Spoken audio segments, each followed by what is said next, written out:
The BBNJ agreement precisely is born and is conceived precisely because of the observation on the ocean and how much do we know and how much we don't know about the biodiversity beyond national jurisdiction in the high seas. Therefore, it is an agreement that is motivated by the need to understand more in order to manage those species and the biodiversity that exist in the high seas. At the same time, the BBNJ agreement is an agreement that is been negotiated by governments and it's a political outcome. Depuis longtemps, ce traité de BBNJ était en négociation à l'ONU. Puis l'ambassadeur, les ONG sont venus nous voir en disant il faut qu'il y ait un portage politique sur ce traité BBNJ. Ça a bien marché, ça a vite marché pour avoir une signature. Si Tara n'avait pas eu un représentant permanent dans ces négociations, si Tara n'était pas venu nous voir en disant les gars, faut qu'on mette un petit peu une accélération de pression, ces traités seraient encore dans les couloirs de l'ONU.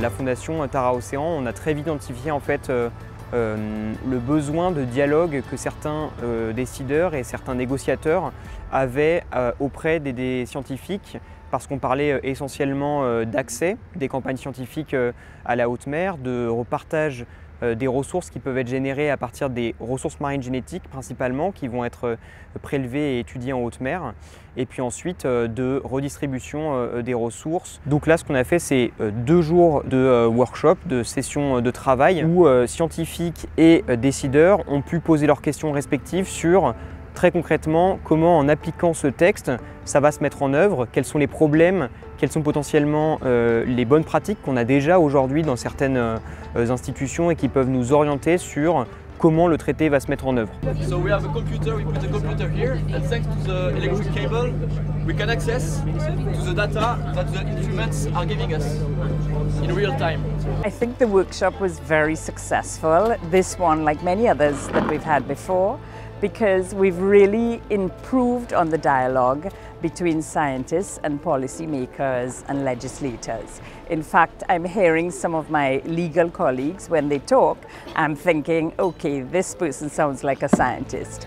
And of course, this is very simply because they have got to understand and appreciate what the science is actually all about. So for example, with this treaty, what is biodiversity? What are we talking? What types of organisms, whether they're large, whether they're small, and having a wonderful day like today on board Tara, it's excellent because our legal people, our policy makers are able to see what scientists do on board a vessel, and this is going to be exactly what we will be doing once we get out into areas beyond national jurisdiction.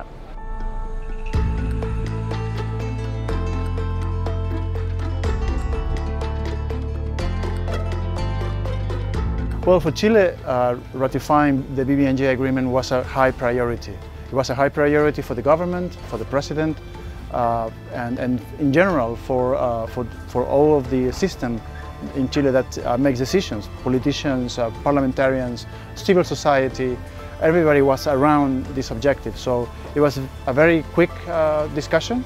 It was clearly something that we could achieve very fast.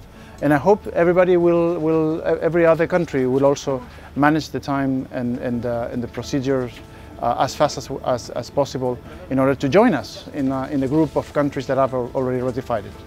Si le traité BBNJ existe et sa ratification est possible, c'est pas parce que les pays ont voulu qu'il y ait BBNJ, ça a mis 15 ans, c'est parce que partout des scientifiques, des protecteurs de l'environnement, des associations comme la vôtre ont travaillé depuis 15 ans à cette importante protection de cette haute mer et que vous continuez à le faire, y compris pour le processus de ratification. Vous êtes indispensable aux côtés des États, mais c'est vous qui avez été les précurseurs et qui avez ouvert le chemin et qui allez, j'espère, éteindre la lumière sur une conclusion diplomatique qui a mis 15 ans pour se faire.